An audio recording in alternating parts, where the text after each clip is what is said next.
오늘은 일본의 가장 유명한 애니메이션 중 하나인 나루토에 나오는 인물 중 페인이 남긴 명언을 알아보고 그가 왜 이런 이야기를 했는지 알아보도록 하겠습니다. 페인은 애니메이션 나루토에 등장하는 강력한 악당들이 모인 아카츠키 조직의 리더입니다. 그는 어린 시절 고향 마을에서 발생한 전쟁의 참상 속에서 부모를 잃고 전쟁의 고통 속에서 살아가게 되었습니다. 그런 그의 앞에 강력한 힘을 가진 닌자 지라이야가 나타나 스승이 되어주고 전쟁에서 살아남는 방법을 알려주고 그에게 희망을 주었습니다. 덕분에 페인은 고통 속에서도 인간적인 연민과 사랑을 잃지 않으려 했고 평화로운 세상을 만드는 것에 대한 목표를 가졌습니다. 그의 꿈은 평화였습니다.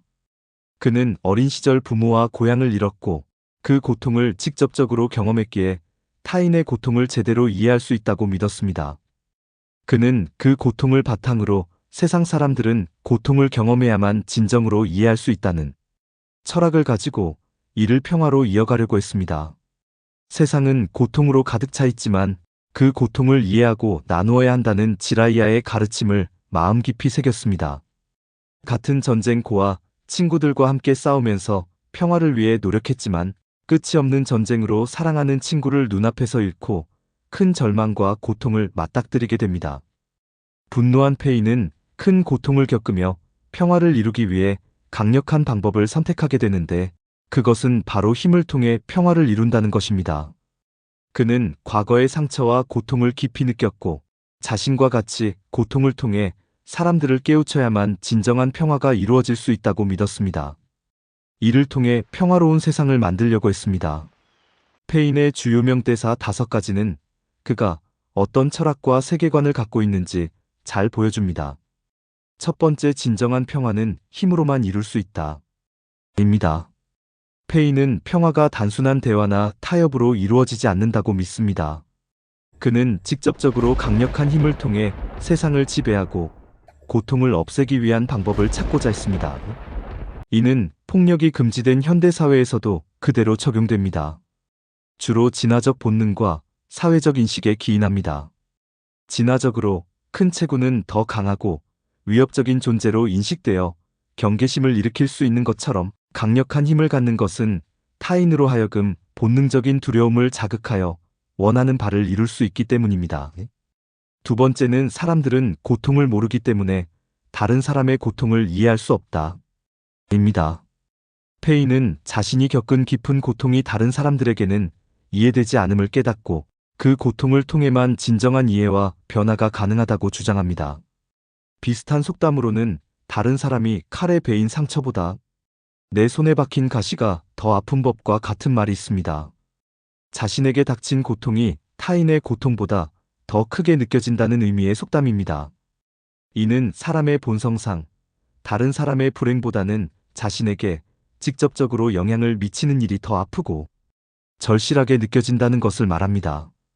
비슷한 표현으로는 자기 발등에 떨어진 불이 제일 뜨겁다나 내 코가 석자가 있습니다. 이 속담들은 모두 자기 문제에 집중하게 되는 인간의 심리와 다른 사람의 고통보다 자기 고통이 더 큰 중요성을 갖는다는 사실을 강조합니다. 결국 우리는 본능적으로 자신에게 닥친 어려움이 더 크고 아프게 느껴지기 때문에 타인의 고통보다는 자기 자신이 처한 상황에 더 민감하게 반응하는 법입니다. 세 번째는 세상의 고통을 없애기 위해 나는 세상에 고통을 줘야 한다. 입니다. 두 번째와 맞닿아 있는 페인의 철학의 핵심입니다. 그는 고통을 통해 사람들을 깨우고 그것이 세상을 변화시킬 수 있다고 믿습니다. 고통을 주는 방식으로만 세상의 질서를 바꿀 수 있다고 생각했습니다.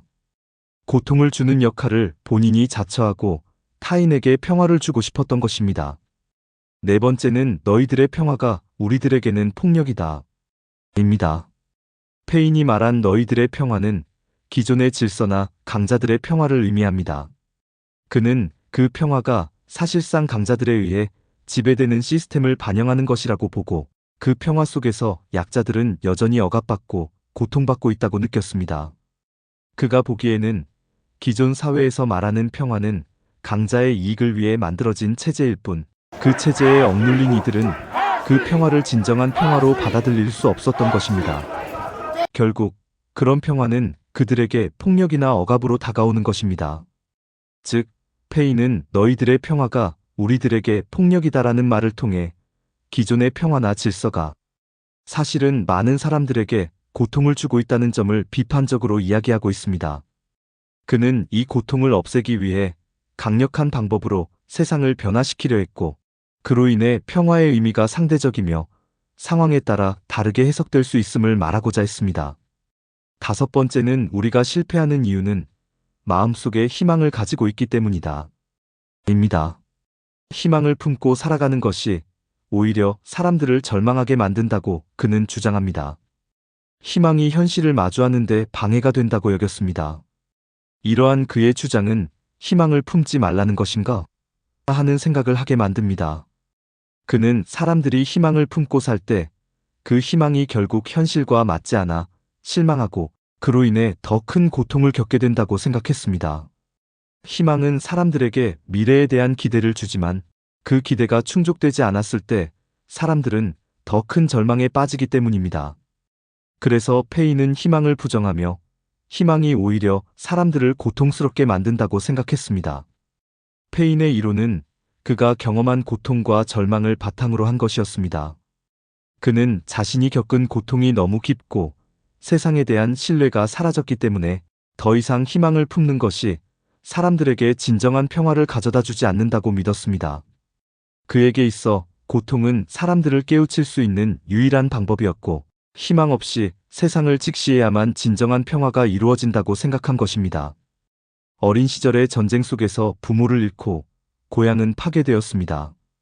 그는 고통 속에서 살아남아야 했고, 그 고통은 시간이 지날수록 더욱 커져만 갔습니다. 세상은 그에게 너무나도 냉정했고, 그는 이를 온몸으로 겪어냈습니다. 결국 그는 전쟁과 고통이 반복되는 세상에서 벗어나기 위해 극단적인 방법을 찾게 되었고, 그 방법이 바로 힘을 통한 평화였습니다. 페이는 자신이 겪은 고통을 다른 사람들에게도 똑같이 느끼게 하고, 그렇게 해서 세상의 고통을 없앨 수 있다고 믿었지만, 결국 그는 인간의 본성과 그 본성에 따라 움직이는 세상에 대해서 점점 더 비관적인 시각을 가지게 되었습니다. 그가 원했던 것은 단순한 힘의 추구가 아니라 어릴 적 자신의 고향과 가족을 지키지 못한 자책과 아픔이었고, 그것이 결국 그의 선택을 이끌어냈습니다. 고통을 통해 평화를 이루겠다는 그의 생각은 아이러니하게도 더 많은 고통을 초래했고, 그가 원했던 평화는 더 이상 순수하지 않았습니다.